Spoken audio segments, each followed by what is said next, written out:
শ্রদ্ধায় মননে কবিগুরু রবীন্দ্রনাথ ঠাকুরের প্রয়াণ দিবস পালন করল তথ্য ও সংস্কৃতি দপ্তর। আজ রাজধানীর মুক্তধারায় আয়োজিত সভায় উপস্থিত ছিলেন রাজ্যের উচ্চশিক্ষা দপ্তরের মন্ত্রী কিশোর বর্মন, রাজ্য তথ্য কর্তা বিশার ভট্টাচার্য, দপ্তরের সাংস্কৃতিক কমিটির চেয়ারম্যান সুব্রত চক্রবর্তী সহ বিভিন্ন শিক্ষা অনুরাগী, সাহিত্যপ্রেমী, রবীন্দ্র অনুরাগীরা। কবি গুরুর প্রতিকৃতিতে ফুল মালায় শ্রদ্ধা জানিয়ে শুরু হয় মূল অনুষ্ঠান। আলোচনার সূত্রপাত ঘটিয়ে প্রধান অতিথি মন্ত্রী কিশোর বর্মন ত্রিপুরার সাথে কবিগুরুর নারীর সম্পর্কের কথা উল্লেখ করেন। ত্রিপুরা কবিগুরুকে সম্মান দিয়েছে।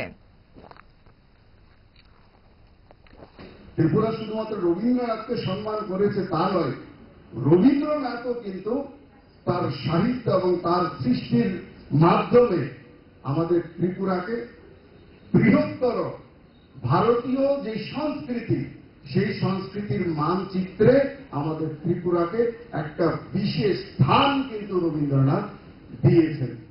এই সম্পর্ক, তার সাথে আমাদের যে সম্পর্ক, এই সম্পর্ক শুধুমাত্র আমাদেরকে, আমি যে বললাম যে আমরা খুব গর্বিত, শুধুমাত্র গর্বিতই নয়, তার সাথে আমাদের যে সম্পর্ক, এই সম্পর্ক কিন্তু আমাদেরকে অনেকগুলো দায়িত্ব কিন্তু আমাদের অর্পণ করে, কিংবা দায়িত্ব কিন্তু বার্তায়। কি দায়িত্ব? দায়িত্ব আমাদের এটাই যে আমাদের নতুন প্রজন্মকে এই যে ঐতিহ্য, এই ঐতিহ্যের সাথে আমাদেরকে কিন্তু পরিচিতি করতে হবে। আর এই ধরনের অনুষ্ঠান এই পরিচিতি দেওয়ারই কিন্তু একটা অনুষ্ঠান।